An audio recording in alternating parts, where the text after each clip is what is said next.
জুলাই গণঅভ্যুত্থানের ২ বছর। রাজপথের রক্ত শুকিয়েছে, স্লোগান থেমেছে, কিন্তু থামেনি প্রিয়জন হারানো পরিবারগুলোর কান্না। প্রতিটি দিন তাদের কাছে নতুন শোকের। যে দরজা দিয়ে একদিন সন্তান বেরিয়েছিল, সেই দরজার দিকে আজও তাকিয়ে থাকেন বহু মা, কিন্তু অপেক্ষার ফুরোয় না। সেটি পরিণত হয়েছে চিরন্তন অপেক্ষায়। ইমতিয়াজ মাহমুদের রিপোর্ট, ক্যামেরা ছিলেন হিমু শিকদার।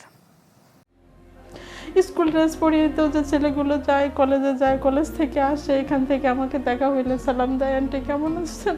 আমি বলতে পারবো না যে আমার কেমন লাগে। তো কোথায় আমার আলিফ, কোথায় আমার বাবা, কোথায়? আমি নিজেকে প্রশ্ন করি, আমার বাবা কোথায়? আমার বাবা কখন এসে আমাকে মা বলে ডাকবে? চোখের জলে সন্তানকে ফিরে পাবার আকুতি, যে ছিল মায়ের চোখের মণি। আলিফ আহমেদ সিয়ামের স্বপ্ন ছিল পাইলট হয়ে মাকে নিয়ে উড়ে যাবে হজে। সেই ছেলে আজ মায়ের কাছ থেকে দূরে চলে গেছে চিরতরে। আমি যদি মা পাইলট হই তাহলে তো খুব সহজ হলো যে তুমি তোমার ছেলের প্লেনে করে হজ করতে যাবে। তোমার মতো সৌভাগ্যবান মা আর কয়জনের হতে পারে বলো? যে তুমি আইতে আমার স্বপ্নও পূরণ হলো, আমি পাইলট হবো, এবং তোমার স্বপ্নও পূরণ হলো। কি বলো, আইডিয়াটা কি খারাপ বলো মা? তাই আমি বলি না।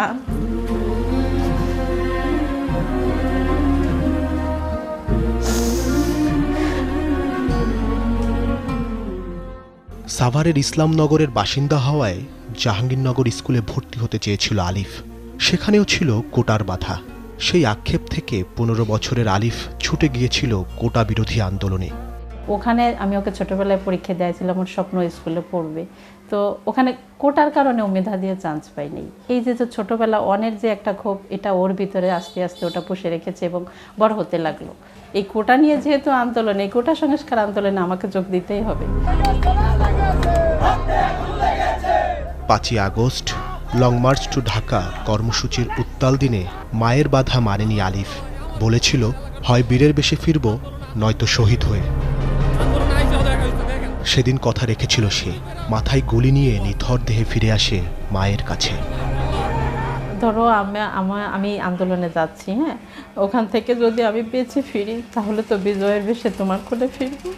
আর যদি আমি না ফিরি তাহলে আমি শহীদ হব, তুমি শহীদের মা হবে, গর্ব করে বলবে আমি শহীদের মা। যখনই আলিফ মাথাটা উঁচু করে আগানোর জন্য,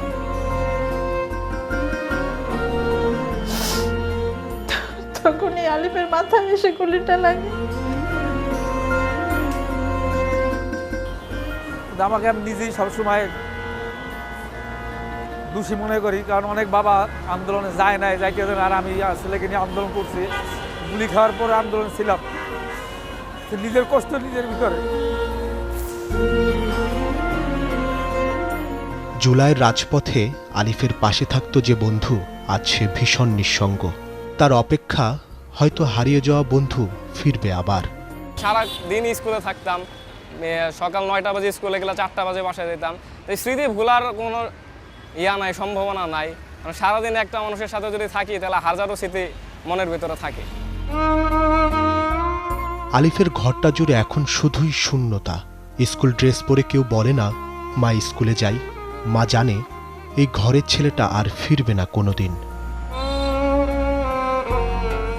ইমতিয়াজ মাহমুদ, চ্যানেল 24, ঢাকা।